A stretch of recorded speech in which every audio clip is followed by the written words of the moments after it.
बोलायचं नाही काही.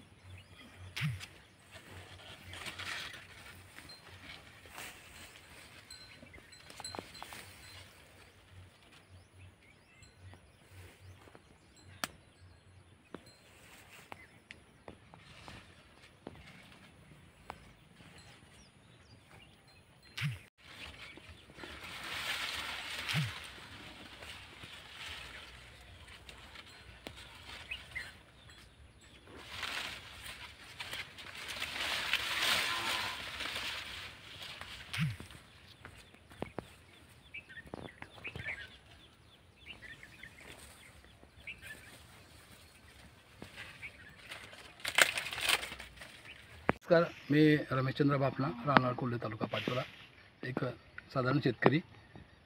मागच्या या 5-7 वर्षाच्या काळामध्ये जेव्हा आपण कापूस आणि इतर पिकं घेतो आहे, आपण बघतो आहे की शेतकऱ्याची जी परिस्थिती आहे ती अत्यंत हलाखीची झालेली आहे.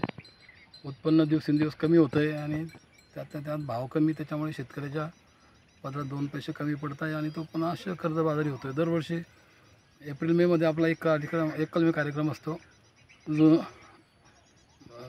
आपण काय म्हणतो त्याला, मागची सोसायटी भरायची, पुढची घ्यायची.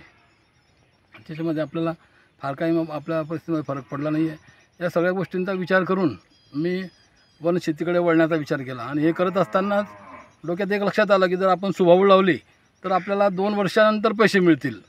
तर त्याचा जो खर्च आहे तो खर्च निघावा याच्याकरता मी माझ्या शेतामध्ये तिहेरी पद्धतीचा अवलंब केला. मी टिलरने 4x4 फुटावरती कॅऱ्या पाडून घेतल्या. एका कॅरीमध्ये दोघं बाजूला मी मक्याची लागवड केली. त्याच्यामध्ये मी सुभाबूळची रोपं कंपनीकडे विकत घेतली. रोपांनाही काही जास्त पैसे लागत नाही, 2.5 ते 3 रुपयामध्ये एक रोप मिळतं आणि त्या रोपाची मी 2-2 फुटावरती लागवड केली. दुसऱ्या 4 फुटामध्ये मी तूर घेतली. मला माहीत होतं की मका निघाल्यानंतर सुभाबूळच्या पिकाला भरपूर जागा होऊन जाईल वाढ होण्यासाठी आणि आपल्याला तुरीचं पीकसुद्धा त्याच्यासोबत घेता येईल. त्याच्यामुळे मक्का, तूर आणि सुभाबूळ असं एक तिहेरी संगम मी या ठिकाणी केला आहे. माझ्या हिशोबाने हा एक नवीनच प्रयोग असेल. मी जेव्हा त्या कंपनीच्या अधिकाऱ्यांशी बोललो तर म्हणजे आपण आतापर्यंत लोक या सुभाबूळपेक्षा जे लहान पिकं आहे त्याचाच प्रयत्न करत गेले. तर मी पहिल्यांदा मक्यामध्ये सुभाबूळची लागवड केलेली आहे आणि आज माझ्या हिशोबाने तरी त्याची चांगली वाढ झालेली आहे. तर मला असं वाटायचं की बा मका सुभाबूळला दाबून देईल, परंतु दोघांची एकमेकांशी स्पर्धा चालू आहे आणि दोघं पिकं जवळजवळ एक बरोबरीनेच वाढत आहेत. त्याच्यामुळे भविष्यामध्ये 2 पैसे निश्चितच या पिकांमधून मला मिळतील असं मला वाटतं. हे निघून जाईल.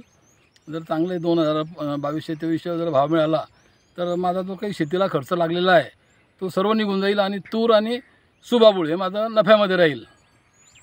वास्तविक बघितलं तर आता JK पेपरने सुभाबूळचे, निलगिरीचे सगळ्यांचे भाव वाढवून दिले. सुभाबूळला आता सध्या स्थितीमध्ये 4300 रुपये टनाचा भाव मिळतो आणि एका एकरमध्ये आपण 30 क्विंटल जर उत्पादन धरलं, कारण की एवढं उत्पादन येतंच, तर आपल्याला 1.25 लाख रुपये 2 वर्षापर्यंत मिळतात. म्हणजे एका वर्षाला 60,000 रुपये.